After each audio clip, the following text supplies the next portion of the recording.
Hey guys, how's it going? Tom here, and today we are going to take a look at hubs.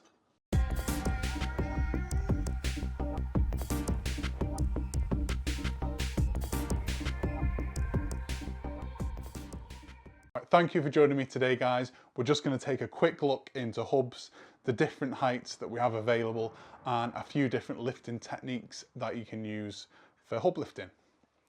So first up, we have the evil hub, the low hub. It's really difficult, this one. There's hardly any surface area for you to grab hold of, really, which is why it's so difficult.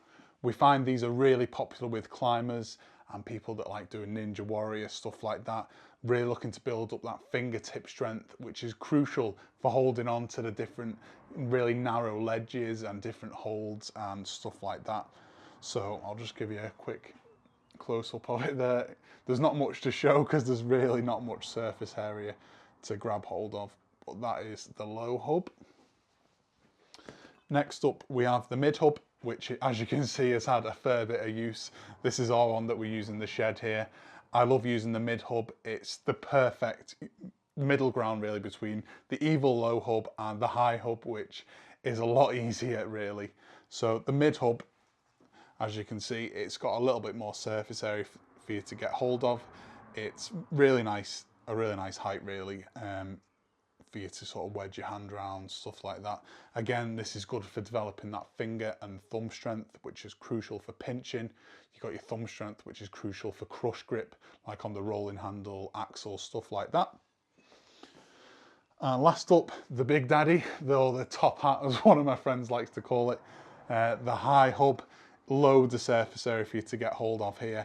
You know, there's a variance of different ways you can lift this, but again, it's really good for overloading your fingers and your thumb, building up that strength, which will carry over to loads of your other lifts.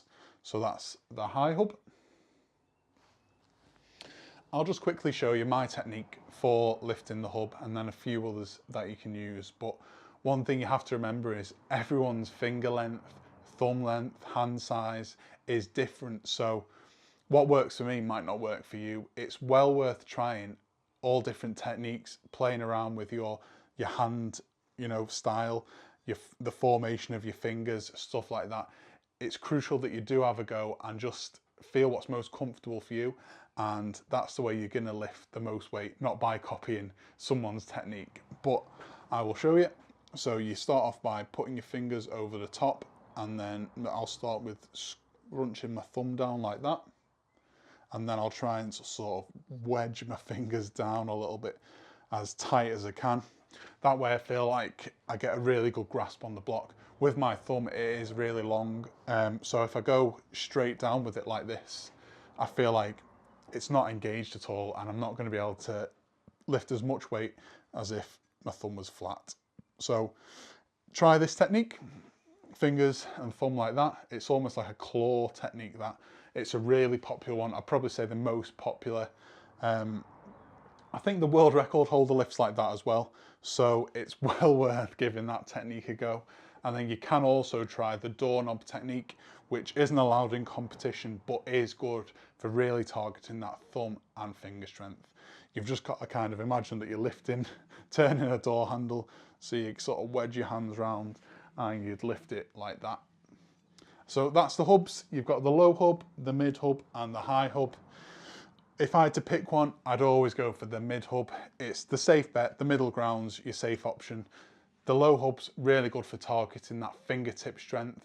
The high hub, good for overloading, and I'd say doing higher repetitions. It's not going to hurt your hand as much. And then the mid hub is just really good for a bit of everything.